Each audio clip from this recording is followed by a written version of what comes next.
সংসদ সদস্য জামাতের দুজন নারী সদস্য সংসদে বক্তব্য রাখলেন, সেটা নিয়ে উনি অ্যাপ্রিসিয়েট করলেন অনেকটা যে আপনারা মেধাবী, আপনাদের রাজনৈতিক ভবিষ্যৎ আছে। শেষে ওনার কলিগ তো তারা তো বলেছে যে কিন্তু আপনাদের কিন্তু আমি চিনলাম না।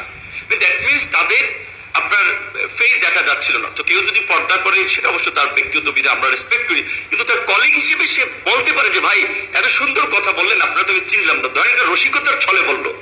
কিন্তু পরবর্তীতে দেখলাম জামাত শিবিরের লোকেরা এইটাকে পর্দা বিদ্বেষী, হিজাব বিদ্বেষী, ধর্ম বিদ্বেষী হিসেবে সেই সংসদ সদস্যকে নিয়ে সংসদে বক্তব্য, সংসদের বাইরে একটা প্রোপাগান্ডা ছড়িয়ে মিছিল মিটিং, অথচ সে একজন মুক্তিযোদ্ধা মনিরুল হক সাহেব।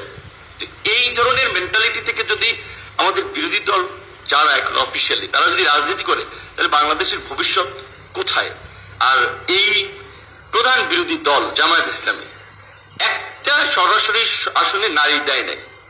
তারা যদি সরকার গঠন করতো, কারণ ইন্টারিম গভর্নমেন্ট তো এই গোষ্ঠীকেই ক্ষমতায় আনার জন্য ডিসিদেরকে সেট করেছিল, বিভিন্ন প্রতিষ্ঠানে তাদেরকে প্রাতিষ্ঠানিক একটা স্থায়িত্ব দিয়েছিল, লোকজন সেট করেছিল।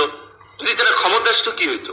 আজকে দুঃখজনক যে এরকম একটা ডেমোক্রেটিক পরিস্থিতিতে আজকে যারা মানে একটা উগ্র চিন্তাধারায়, যারা বাংলাদেশের অস্তিত্বে বিশ্বাস করে না, সেরকম একটা দল হচ্ছে পার্লামেন্টের প্রধান বিরোধী দল।